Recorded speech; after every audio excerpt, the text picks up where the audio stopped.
Baik, di sini saya akan membahas tentang definisi pembinaan sumber daya manusia. Pembinaan sumber daya manusia atau SDM adalah upaya meningkatkan kualitas individu agar dapat berkontribusi secara optimal dalam organisasi. Istilah pembinaan mencakup proses membangun, menyempurnakan, dan meningkatkan kemampuan. Sedangkan sumber daya manusia merujuk pada individu yang berperan dalam organisasi dan memiliki potensi untuk dikembangkan. Dalam manajemen organisasi, SDM dianggap sebagai aset berharga atau human capital yang perlu dibina melalui pelatihan, pendidikan, dan pengembangan keterampilan. Menurut Hadari Nawawi, SDM adalah tenaga kerja yang menjalankan tugas organisasi, penggerak utama keberhasilan institusi, serta aset non-material yang dapat dikembangkan. Pembinaan sumber daya manusia bertujuan untuk meningkatkan keterampilan teknis, konseptual, dan interpersonal, serta menanamkan mentalitas profesional dan etika kerja. Selain itu, pembinaan juga mencakup pengembangan karakter, kepemimpinan, dan kemampuan beradaptasi terhadap perubahan agar tetap relevan dengan perkembangan industri. Nah, setelah mengetahui tentang konsep pembinaan sumber daya manusia, selanjutnya di sini terdapat pola pembinaan sumber daya manusia, yang dimana salah satu strateginya yaitu perencanaan karir atau career planning yang bertujuan untuk mengidentifikasi jalur pengembangan individu dalam suatu organisasi. Pola pembinaan SDM ini harus dilakukan secara berkelanjutan dan tidak hanya berfokus pada keterampilan teknis, tetapi juga berfokus pada aspek emosional, mental, dan sosial para pegawai. Dengan adanya perencanaan karir yang baik, pegawai dapat memiliki arah yang jelas dalam mengembangkan diri mereka sesuai dengan tujuan organisasi. Jadi karena sebelumnya kita sudah membahas tentang pengertian dan juga pola dari pembinaan sumber daya manusia, di sini saya akan membahas tentang bentuk dari pembinaan kepegawaian. Terdapat 4 bentuk pembinaan kepegawaian. Yang pertama yaitu pembinaan kepangkatan. Pembinaan ini memberikan kenaikan pangkat sebagai penghargaan atas kinerja dan pengalaman pegawai.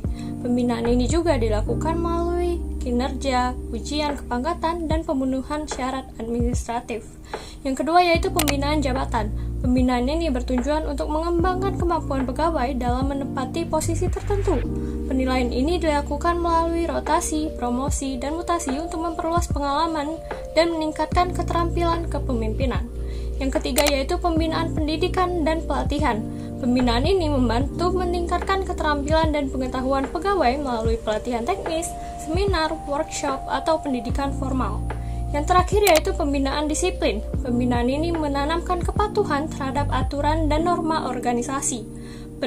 Pembinaan ini juga dilakukan melalui pengawasan, pemberian sanksi bagi pelanggaran, dan penghargaan bagi pegawai disiplin.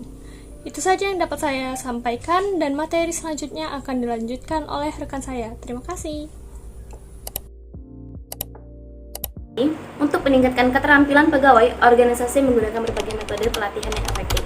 1. Magang. Maksudnya pegawai baru belajar langsung dari pegawai yang lebih berpengalaman. Metode ini cocok untuk industri yang membutuhkan keterampilan teknis tinggi, seperti manufaktur dan juga teknologi. Yang kedua itu learning by doing, yaitu pelatihan langsung di tempat kerja, di mana pegawai mengasah keterampilan mereka melalui tugas nyata sehari-hari mereka, sehingga pembelajaran akan lebih cepat dan juga efektif.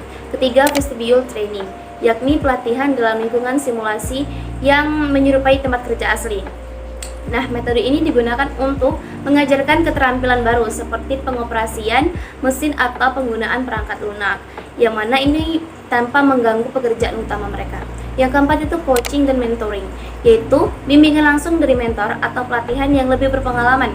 Coaching itu membantu pegawai menguasai keterampilan tertentu dalam jangka pendek, sedangkan mentoring itu memberikan arahan dan dukungan jangka panjang. Nah, selanjutnya kita akan membahas peran penting SDM dalam pembinaan kepegawaian.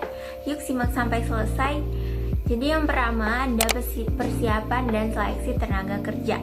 Pertama, SDM bertanggung jawab dalam persiapan dan seleksi tenaga kerja. Proses ini meliputi analisis kebutuhan tenaga kerja, penyaringan kandidat, wawancara, dan penempatan pegawai. Tujuannya tentu saja untuk memastikan organisasi mendapatkan tenaga kerja yang tepat dan berkualitas. Yang kedua, ada pengembangan dan evaluasi karyawan. Jadi, setelah pegawai bergabung, Departemen SDM juga memiliki tugas penting dalam pengembangan dan evaluasi karyawan. Program pelatihan dirancang untuk meningkatkan keterampilan mereka, sementara evaluasi kinerja dilakukan secara berkala agar pembinaan tetap efektif dan sesuai dengan kebutuhan organisasi. Yang ketiga, kompensasi dan proteksi pegawai. Karyawan yang bekerja keras tentu harus mendapatkan kompensasi yang adil. SDM memastikan hal ini dengan memberikan gaji yang sesuai, asuransi kesehatan, jaminan sosial, dan berbagai program kesejahteraan lainnya. Semua ini bertujuan untuk meningkatkan kesejahteraan dan loyalitas karyawan.